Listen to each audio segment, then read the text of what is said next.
cuando nosotros estamos estudiando o hablando de los sistemas, de los problemas sanitarios y salubritarios de Guayaquil, tenemos que centrarnos en las enfermedades tropicales que hay en ciudades como la nuestra. Aquí la bubónica, la viruela, la fiebre amarilla, esas enfermedades que son muy propias del clima, de un clima cálido como el nuestro, son las enfermedades que han hecho su agosto aquí. Tengo el gusto de estar pues, con Melvin Hoyos, que Melvin es el duro de la historia, creo que del país. Melvin, bienvenido. Qué importante que es esta entrevista, cumpliendo el bicentenario de esta bella ciudad. Bienvenido. Gracias. Melvin, cuénteme, mire, hay varias cosas que me gustaría hablar con usted y me gustaría hablar también de todo lo que ha pasado en relación a pestes dentro de la ciudad de Guayaquil, históricamente.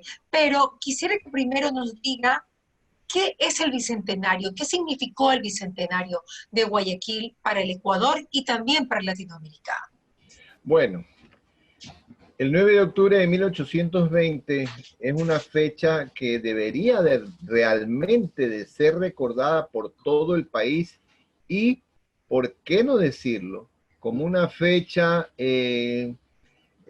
histórica a nivel sudamericano. ¿Por qué?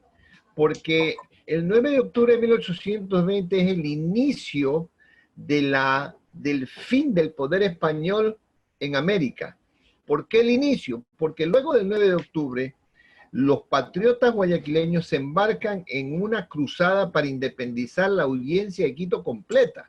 Y 22 meses después, luego de batallas como las de Cone, Tanizagua, Camino Real, Huachi I, Huachi II, logran en las faldas de Pichincha independizar la audiencia de Quito con un ejército de 3.000 hombres, de los cuales por lo menos 1.400 eran guayaquileños y los otros eran colombianos, venezolanos, ingleses, irlandeses, peruanos, argentinos y chilenos que venían de dos grandes fracciones del ejército. ¿No había quiteños? No, no había quiteños. Si había quiteños, debieron haberlos muy pocos y muy anónimamente. Ya. Realmente ese ejército es un ejército formado en Guayaquil, conformado por guayaquileños y por un ejército multinacional. Ya. Entonces, ¿qué es lo que pasa? Este ejército es el que le da la libertad a la audiencia el 24 de mayo de 1822 y no se queda ahí la cosa, sino que cuando Bolívar se toma Guayaquil y lo anexa a la Gran Colombia, 2 años después es en Guayaquil en donde forma el ejército que va a luchar en el Perú para independizar el Perú en las famosas batallas de Junín y Ayacucho. En consecuencia, si Guayaquil tiene un papel tan importante en la liberación del Perú, en las batallas de Junín y Ayacucho, realmente el 9 de octubre de 1820 sí es el inicio del fin del poder español en América, porque Guayaquil logra esa independencia en la batalla del Pichincha y a posteriori también, con su participación, la independencia del Perú. Perdón, maestro, dentro de mi ignorancia pienso yo, éramos el Distrito Sur, ok. Podemos decir que el Distrito Sur para abajo, hasta la Patagonia, podría ser lo que usted está diciendo. Pero ¿qué pasaba arriba? ¿Qué pasaba en Colombia? ¿Y qué pasaba en Venezuela, de donde había salido la gesta libertaria a cargo de Simón Bolívar? Debieron haberse independizado o tener, digamos, que eventos importantes que marcaron la independencia total de Latinoamérica. Pero eso fue antes. Eso fue antes de 1820. Por eso es que digo que del 9 de octubre es el inicio del fin. El inicio del fin. Es decir, desde el 9 de octubre en adelante comienza el inicio del fin del poder de España en América. Pero no significa que no hayan habido gestas arriba, ¿no? No, tanto en Venezuela como en Colombia. Ya. Por supuesto, habían habido ya territorios liberados por Bolívar hacia el norte y habían habido territorios liberados por San Martín hacia el sur. Pero los soldados españoles se habían todos atrincherados en la zona norte del Perú y había 17.000 hombres dispuestos a reconquistar todo lo liberado por Bolívar y San Martín.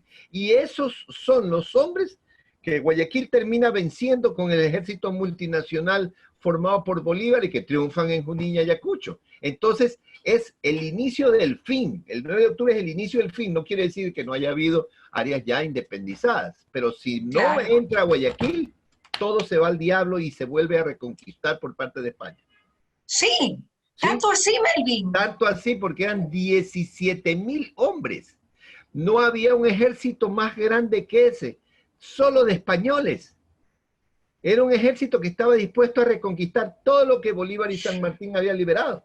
Pero en esa batalla, digamos, donde se descartan los españoles, de los 17.000 hombres, estaba Simón Bolívar. No, Bolívar era el que mentalizaba supuestamente todo, pero el que liberó la batalla fue Sucre, porque fue Sucre el que la peleó. Ya, ya. Por eso Sucre, es que lo nombran el mariscal de Ayacucho. Ya. O sea, realmente el verdadero héroe es Sucre. Es Sucre. De toda Latinoamérica. No, o sea, el verdadero héroe de esa batalla. Pero fue una batalla demasiado importante, pues según lo que usted dice. Es la que libera prácticamente el Perú. Prácticamente claro. América queda sellada la libertad de América gracias a esa batalla. Claro que sí, imagínense. Cuéntenme algo, Melvin. ¿Por qué razón usted decía que luego de 2 años, porque primero se libera Guayaquil y después de 2 años Quito, ¿cómo así habían también chilenos? ¿O le escuché mal? ¿No? El ejército estaba el 50% guayaquileños y el 50% extranjeros. Entiendo claro. que hay colombianos y venezolanos, porque estaban más cerca, y obviamente sí. por Bolívar. Pero ¿qué pasa abajo? ¿Qué pasa con San Martín? ¿Chile también subieron para ayudar?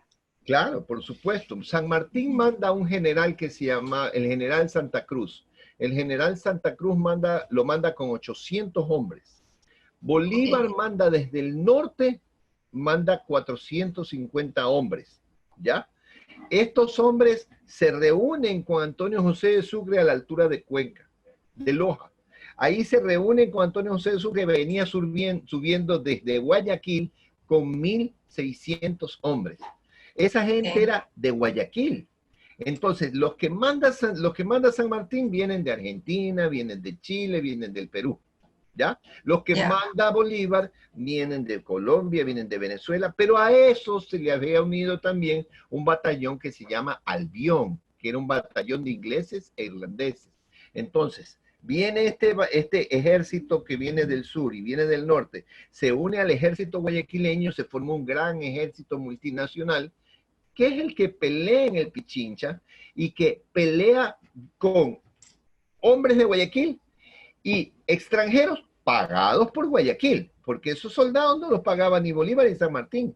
Los sueldos de esos soldados en el momento que quedaron al mando de Guayaquil para independizar la audiencia de Quito, tienen que ser pagados por los guayaquileños. Entonces es un ejército guayaquileño.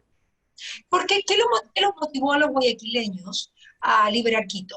¿Por qué? Porque la intención, y yo se lo he dicho a algunas personas que se intrigan con esto, la intención de Olmedo era formar una gran nación, liberando toda la audiencia de Quito, ya no quedar solamente este estado libre de Guayaquil, independizado el 9 de octubre, sino formar una inmensa nación que tuviera el nombre de República de Quito con capital en Guayaquil. Esta República de Quito permitiría no solamente consolidar la independencia de Guayaquil, porque al vencer al general Aymerich, que era el general realista, evitaba que este general tuviera la idea de coger y venir a tomarse Guayaquil de nuevo. Entonces eran dos las razones. Primero, evitar que se fueran sobre Guayaquil de nuevo. Y segundo, independizar a un gran territorio para formar la Gran República de Quito. Unir fuerzas. ¿Quiénes eran los próceres de esa época, del 1820? ¿Quiénes fueron los próceres de 1820? Olmedo a la cabeza, ¿verdad? Que es el consolidador del proceso emancipador. Villamil, Antepara, León Febres Cordero con sus amigos Luis Urdaneta y Luis Felipe y Miguel de Letamendi. Además de ellos están Nájera, Damián Nájera, el sargento Isidro Pavón, el capitán Hilario Álvarez, al que le llamaban el cacique Álvarez. Están otros que ya son guayaquileños, como los hermanos Elizalde, Francisco de Paula Lavalle, Garaycoa, Farfán, Luzárraga. Son por lo menos unos 16, 17 guayaquileños que son cabeza del movimiento, más los venezolanos del Numancia, más los peruanos que vienen del escuadrón de caballería Daule y el granaderos de reserva. ¿Y cómo se llevaban entre ellos? Porque realmente siempre hay luchas de poder, siempre hay conflictos, siempre hay ideas diferentes. los guayaquileños eran parte de una sociedad muy cerrada, una sociedad muy unida, muy unida. Y los otros, tanto los oficiales del Granaderos de Reserva como los oficiales de Numancia, los unía un sentimiento de rechazo contra todo lo que hacía el virrey. No les pagaba, los trataba mal, no les daba ascensos militares, y en cambio, al plegar a favor de la independencia, recibieron los sueldos que no les había pagado la corona, recibieron los ascensos militares que nunca les habían dado, les cambió la vida. Ya, ok. Entonces, les convenía de alguna manera. Pero a eso no me refería. Me refería a que internamente, por ejemplo, Olmedo, Febres Cordero, Elizalde, Letamendi, ¿cómo se llevaban? Porque sabemos que dentro de los partidos políticos actuales hay conflictos internos. ¿Qué se sabe de los conflictos internos que podían tener ellos? Bueno, aquí lo que primaba la idea era de la libertad. Ya. Mira, no y así eso no debería ser siempre, Melvin, sí, ¿no? Así es. Una sola causa. Una sola causa que pudiera beneficiar a todos. Así es. Eso era el norte, eso era la motivación básica. Así es, así es. Entonces se ponían de acuerdo de todas maneras. Todos. ¿Había mujeres dentro de ese movimiento del 1820? A ver, es interesante esa pregunta porque se ha tejido mucha tela con respecto a este tema. Las mujeres tenían un papel muy puntual y específico: apoyar y ayudar a sus esposos, a sus hijos, a sus novios, a sus hermanos, y ese era básicamente el papel. ¿Cómo nos damos cuenta? El primer punto en donde nos damos cuenta de que así era es cuando Villamil coge y le manda a su esposa, Ana Garaycoa, una esquela el día 1 de octubre y le dice: arréglalo todo, haz todos los contactos porque esta es la noche. Ellos se conversaban y sabían que lo que estaba era complotando en contra de la corona. Ana sabía que era lo que decía el otro. Ok, pero ¿cómo le mandaba el mensaje si no había celular, no había WhatsApp? No, le mandaba unas esquelitas en un papel. Con una persona, con otra persona. Le mandaba, ella ya sabía que tenía a quién tenía que invitar, porque eran las familias que estaban a favor de la independencia, cuáles eran las personas que iban a ser de utilidad en esa invitación, qué era lo que tenía que tener, un espacio para que se reunieran en secreto y un espacio para que sirviera de pantalla en el baile. O sea, las esposas, las hermanas, las amigas que estaban a favor del proceso emancipador, estaban perfectamente encajadas con la idea de sus respectivas parejas o parientes. Entonces, eso era lo que hacían. No hay que tener la idea de que, hubo una que cogió las armas y se enfrentó y le pegó un balazo. No, ese era el papel del hombre. El papel de las mujeres era mucho más inteligente, era mucho más astuto. Incluso yo me he puesto a pensar, ¿qué pasó la noche del 1 de octubre? En el momento que estaban reunidos los hombres complotando, Ana Garaycoa y la mamá de Villamil debieron haber estado con los pelos parados de punta del miedo y viendo que no se acercara la policía. Porque la policía española. La policía española. Claro. Porque estaban prohibidas las reuniones. Sabían que iba a haber un baile, pero esta era solamente una cortina de humo para la reunión del complot. ¿Y cómo así, si estaban prohibidas las reuniones, les permitieron a los españoles hacer un baile? Porque esas personas, tanto Villamil como Pedro Morlás, eran miembros del Cabildo y habían sido ratificados en sus cargos. Y sí se permitía un baile en vista de este tema. Pero era una pantalla, era solo una pantalla para... O sea que sí habían cabecillas que estaban de un lado y del otro. Por supuesto. Claro, agentes dobles, por decirlo de alguna manera. Entonces, las mujeres tienen un papel muy importante porque son quienes ayudan a los hombres a organizarse bien para el complot. No es que cogen las armas ni va a haber un enfrentamiento bélico y la mujer sale como pistolera, no. Claro. Usted siempre está en contra de eso, que realmente la mujer tiene una función y el hombre otra. No, hace 200 años la hubieran considerado una loca de atar y la amarraban.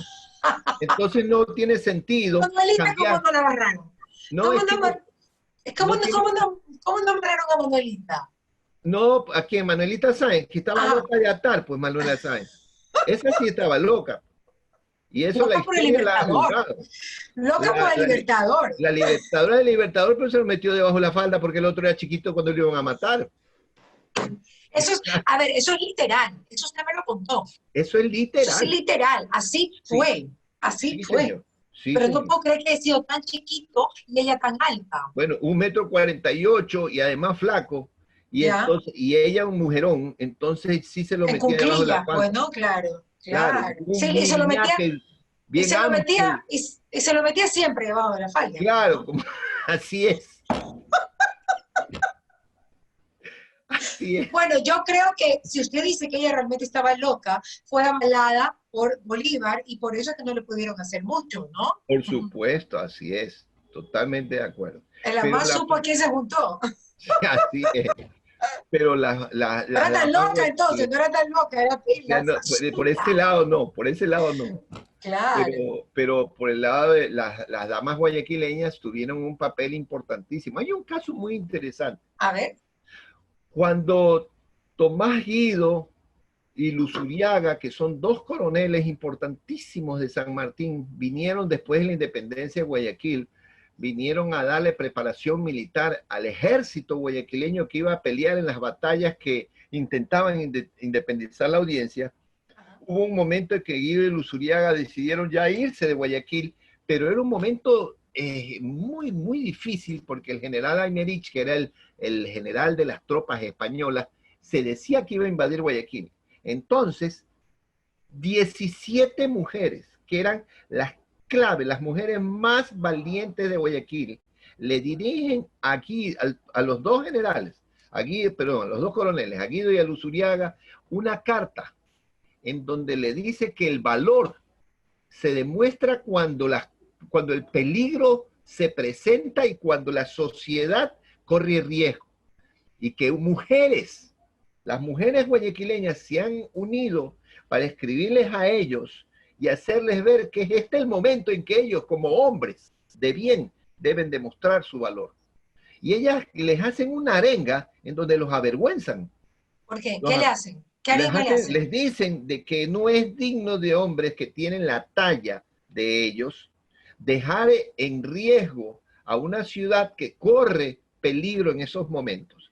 Claro. Y que si es necesario ellas morir para defender su ciudad, ellas morirán defendiendo su ciudad. Arrancaron las vestiduras. Claro. Ya que hombres como ellos que tienen el dominio de las armas no pueden defenderlas. Mira, es una bofetada, pero... Al machismo, ¿no? Y estos hombres cogen y se quedan. Se quedaron en vista de... ¿Y quiénes eran esas 16 mujeres? ¿Se acuerdan? Ana Garaycoa, Manuela Garaycoa, Baltasara Calderón, Numa, Enrique, ¿cómo se llama? Alicia Yona, son 17 damas guayaquileñas de esa época, que era el grupo que estaba vinculada muy estrechamente con los que estaban complotando en contra de España. Claro, y todavía hay descendientes de esas Por mujeres supuesto que sí. Acá, o hay apellidos que ya se han perdido. Hay apellidos que se han perdido, pero todavía hay descendientes, y muchas. ¿Sí?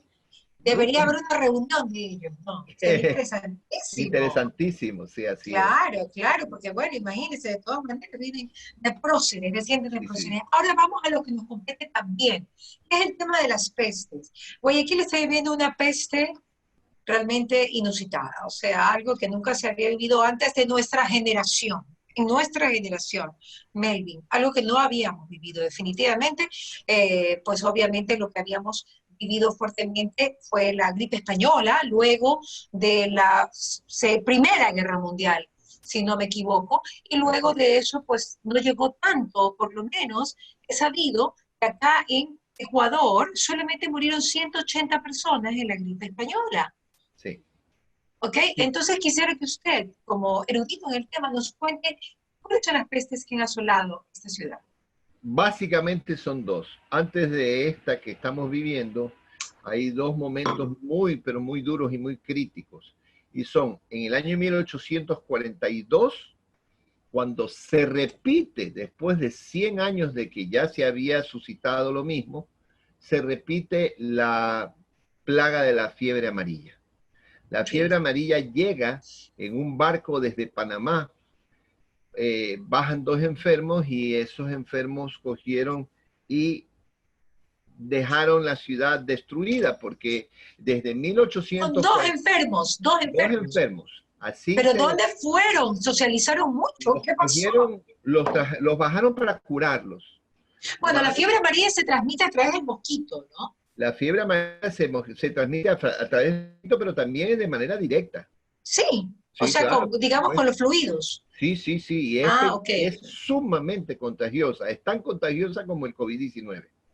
Y al punto de que el Rocafuerte, que era el gobernador de Guayaquil para ese entonces, para poder tener dominio sobre la enfermedad, cogió y hizo un hospital en donde hoy está la Tarazana, que en ese entonces era un lugar vacío totalmente, un hospital para poder aislar a los enfermos y que esos enfermos no sirvieran como agentes de contagio con las personas que estaban sanas en Guayaquil. Algo muy parecido a lo que Cintia Viteri hizo ahora, que cogió y creó un solo hospital en el Centro de Convenciones Simón Bolívar para concentrar a todos los contagiados ahí. Entonces, es una idea que casualmente es parecidísima, al punto de que son tantas las coincidencias de lo que pasó en 1842-43 con lo que está pasando, de que incluso lo que se hace después para reactivar la economía es muy parecido, aunque Rocafuerte yo creo que fue más ingenioso y más creativo. Eso. El Rocafuerte lo que hace es coger y eliminar la moneda mala. Eliminar todos los, porque en ese entonces había la moneda que funcionaba, era moneda de plata y oro, pero había mucha moneda que se llamaba de vellón, una moneda de bronce que no servía sino para comprar poca cosa. Esa moneda no va. Y lo que va es coger y eliminar todos los impuestos para que hubiese una inversión gigantesca, porque al no haber impuestos, la inversión, la gente iba a comenzar a invertir. A consumir, claro. Entonces, esto de aquí facilitó una agilización terrible de la economía y en una velocidad mucho mayor a la que se suponía. Guayaquil ya se había saneado completamente en su economía. Al punto que en el año 1845, solo 2 años después de la fiebre amarilla, 2 años después, ya Guayaquil estaba embarcada en una guerra para salvar a la nación entera. La revolución del 6 de marzo de 1845 es una segunda independencia del Ecuador. ¿Por qué? Porque Juan José Flores había convertido al Ecuador entero como una hacienda de él y de su familia. Entonces los guayaquileños... Fue el primer presidente que era venezolano. Así es. Entonces, Flores... En 1830, ¿no? Ubiquémoslo también cronológicamente. Claro, pero en el año 1845 este hombre había creado una constitución que se conoce con el nombre de la Carta Negra o Carta de la Esclavitud, en donde él, como presidente, prolongaba su periodo a 8 años y todos los nombramientos que él diera eran vitalicios. Es como si él era un rey y estaba regalando... Pero sacado de España, que de hecho les cuento que en España todavía hay nombramientos que son vitalicios. Claro. Por ejemplo, el director de la policía es vitalicio. O sea, hay cosas que todavía llegan de la corona española al día de hoy en España.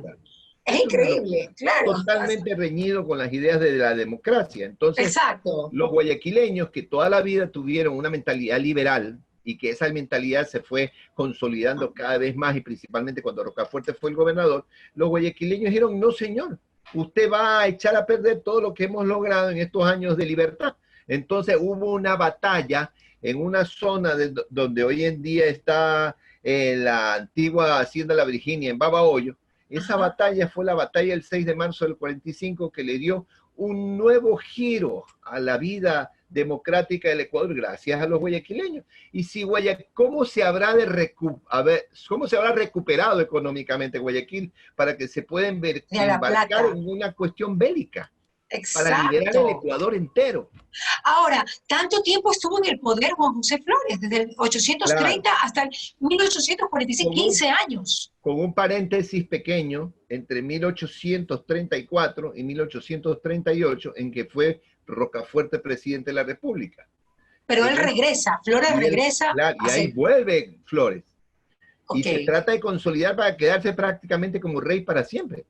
¡Wow! Pero lo chispearon. Guayaquil lo sacó, costó sangre porque murió bastante gente, pero Guayaquil saca del poder a Flores. Increíble. Entonces, ahora, ¿cuántas personas murieron con la fiebre amarilla? Con la fiebre amarilla muere una cuarta parte de la población de Guayaquil. Guayaquil tenía 10.000 habitantes y mueren prácticamente 2.800, un poquito más de la cuarta parte. Y hubiera muerto mucho más gente si no los recluyen. Si un gran porcentaje de personas no se hubieran ido a sus haciendas a esperar a que pase esta desgracia y dejan vacía Guayaquil. En Guayaquil realmente habitaban como 20.000 personas, pero se quedan 10.000, pero de las 10.000 mueren 2.800. O sea, ahora, se salvan los que se van al campo. Sí, ahora, ¿cuándo viene otra peste brutal? La otra peste brutal es de bubónica.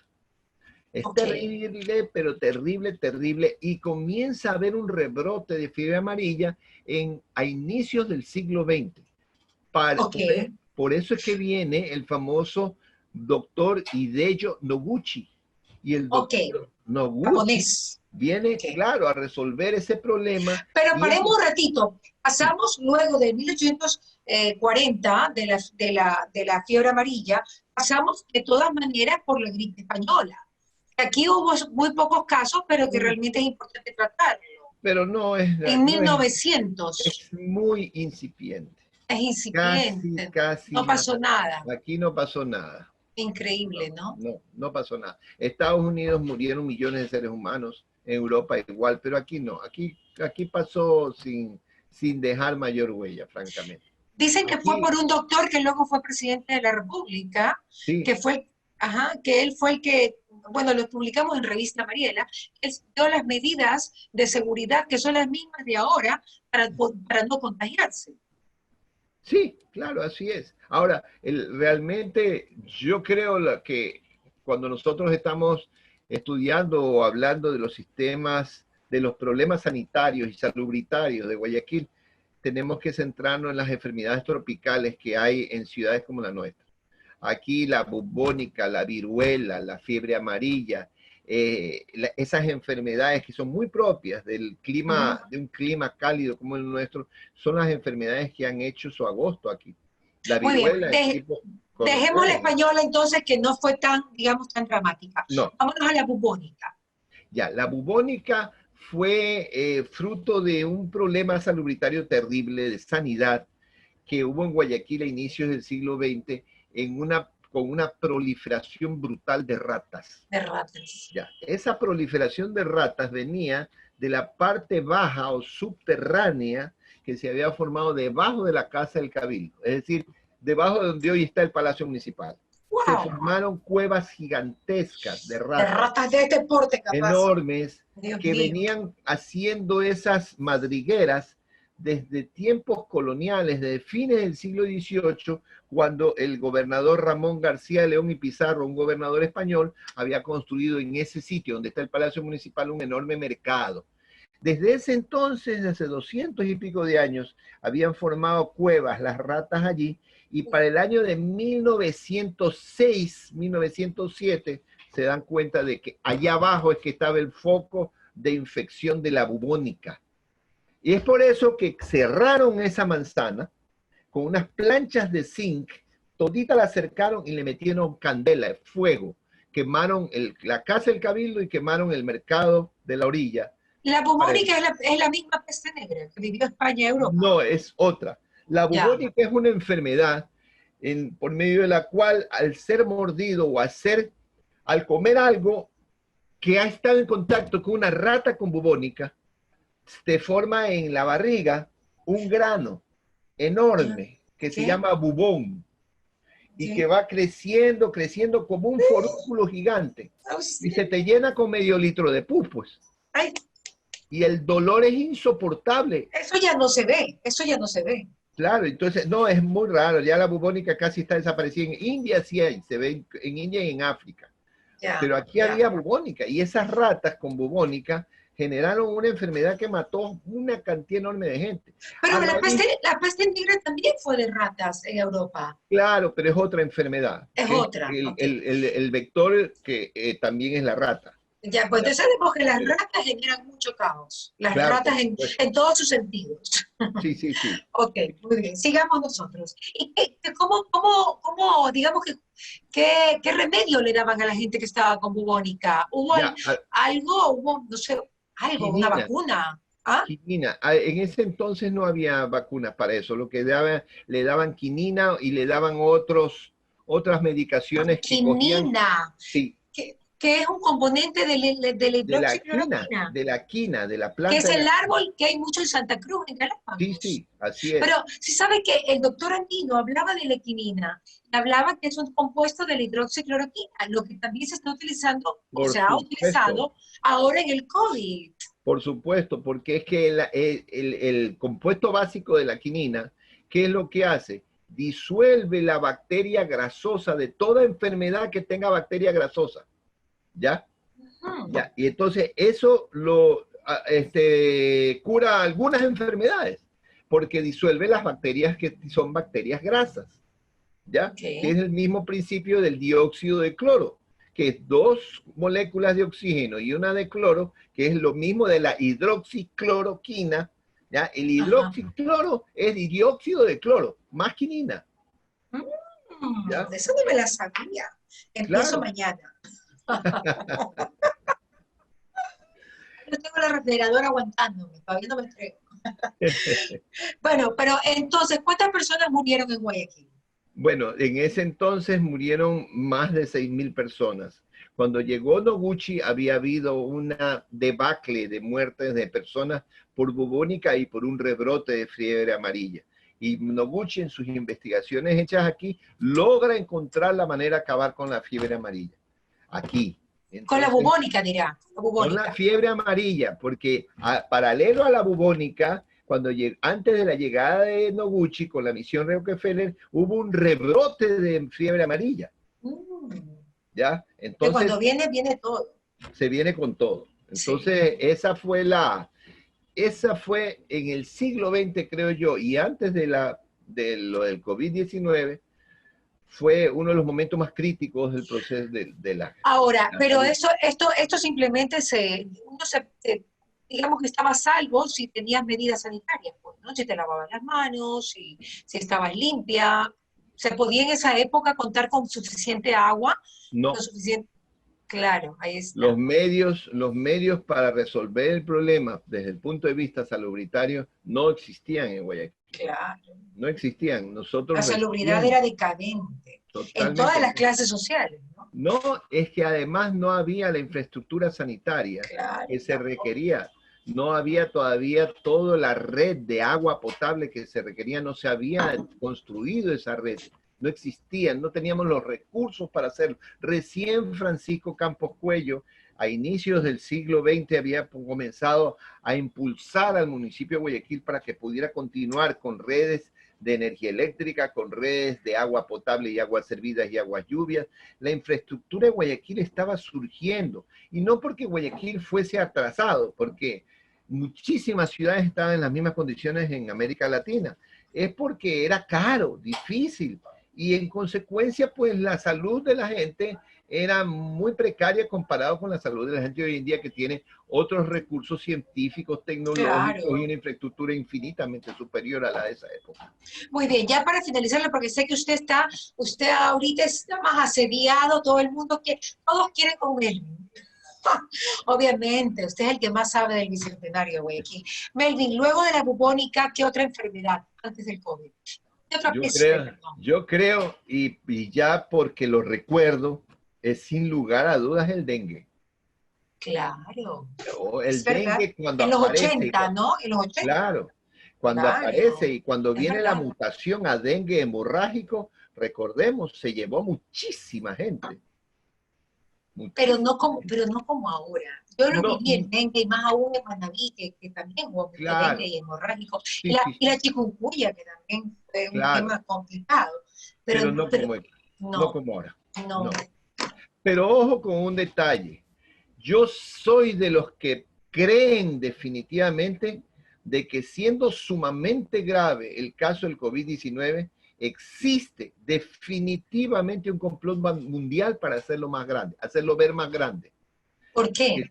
¿Por qué? Porque hay una sociedad a la que le conviene este desastre económico. El problema económico es 10 veces más grave que el problema salubritario a escala mundial. El Así problema es. económico que está generando esto es irreversible. Los problemas colaterales que ha tenido el COVID son Son terribles. una Son cosa de peores nunca que el COVID. acabar. Son Son peores que el peores que el COVID. COVID. Entonces, aquí hay que ser más fríos para poder analizar el problema y ver realmente qué es lo más grave de todo esto. Si nosotros escogemos y establecemos un protocolo de seguridad, de bioseguridad, y lo respetamos, nosotros podemos salir adelante.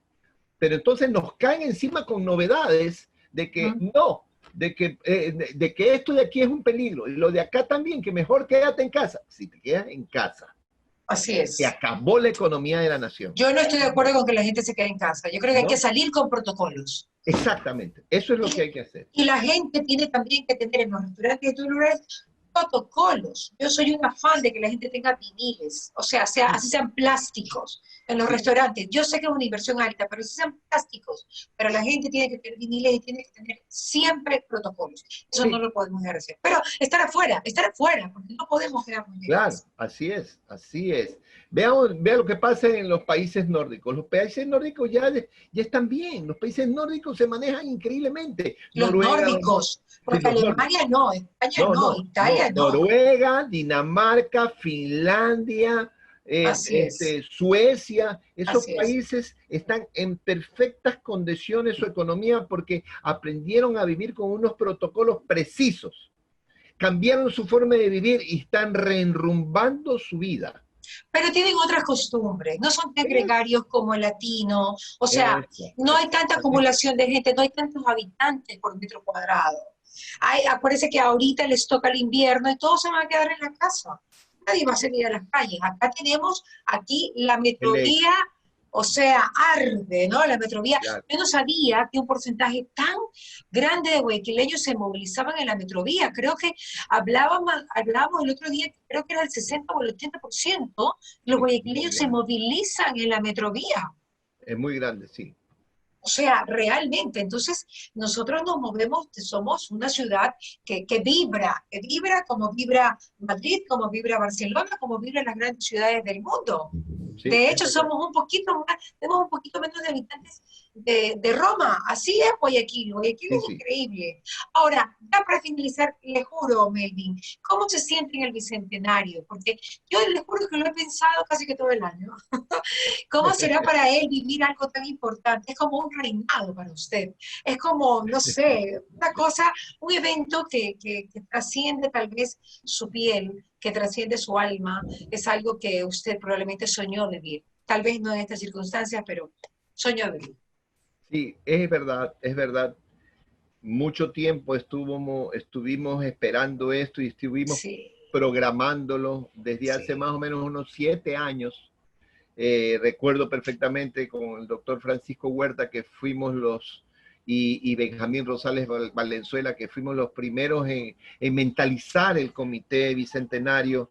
Muchas cosas se programaron, muchas cosas se pensaron hacer. Finalmente no se ha podido hacer ni la 10ª parte de lo que pensábamos, pero lo que estamos haciendo, lo estamos haciendo bien hecho y con mucha intensidad. Hay una mujer a quien admiro enormemente y que es la persona que es como un dínamo para el tema del Bicentenario desde hace años, y es Gloria Gallardo. Sí. Gloria, realmente mis respetos eternos a Gloria, porque con Gloria se puede uno organizar, hacer cualquier cosa que parezca imposible de hacer y la terminamos haciendo. Finalmente, las cosas que se han hecho y que toda la comunidad va a poder disfrutar de ellas es la exposición del Bicentenario en el Palacio de Cristal, que nos va a permitir ver qué era lo que íbamos a hacer y no pudimos hacer y que lo haremos en el 2021. Y todo se lo va a hacer, se va a hacer, o sea, se va a prorrogar. Se va a prorrogar. Si se va a inaugurar algún monumento, pues se va a prorrogar, o sea, el 2021, hecho, ¿no? Claro, el Parque Bicentenario, la película Rumbo a la Libertad que Becky Valdés terminó, gracias a Dios, de filmar y que va a salir el próximo año, la Ruta de la Independencia, que es una serie de 17 vitrinas con luz en donde se va a contar en diferentes lugares de la ciudad, del centro de la ciudad, cómo fue la toma de los cuarteles. Y bueno, hay cosas bellísimas allí en la exposición que se va a inaugurar el día 7 de octubre, que se inauguró ayer, mejor dicho, 7 de octubre, y que ya todos los guayaquileños pueden ir a ver allá. Pero independiente de eso, tenemos presentaciones de libros, tenemos ya la entrega de las medallas conmemorativas del Bicentenario, tenemos conferencias, estamos saliendo desde el Museo Municipal en un paseo que estamos haciendo todos los días para toda la comunidad que quiera venir al museo y salir con nuestros guías vestidos a la usanza de la época de la independencia, para llevarlos a los lugares en donde se tomaron los cuarteles. Melvin, hola. Estamos haciendo un montón de cosas que creemos que va a permitir que la comunidad se contagie con ese civismo. Eso es lo importante, que todos estemos con mucho espíritu cívico. ¿Qué prócer de esa época merece su admiración? Olmedo. ¿Y qué prócer de esta época merece su admiración? Hay muchos. No, uno me tiene que decir. Yo creo que hay una a quien realmente todos tendrán que recordarla con un respeto extraordinario por haber puesto su vida en peligro tantas veces y haberlo hecho para salvar vidas, y es a Cynthia Viteri. Así es. Sí. Bien, me encanta, me quedo con eso. Gracias, Melvin. Un abrazo para usted. Cuídese mucho y que Dios lo bendiga. Cuídese, oiga, cuídese. ¿Qué pasa con Mariela? Llegó gracias al auspicio de Nature's Garden, Interagua, Banco del Pacífico, Municipio de Guayaquil, EMAPAC, Produbanco, Ceviches de la Rumiñahui, Blemil, Municipio de Quito, Mave, McCormick, Municipio de Milagro, Vita Leche, Visa. Los teatros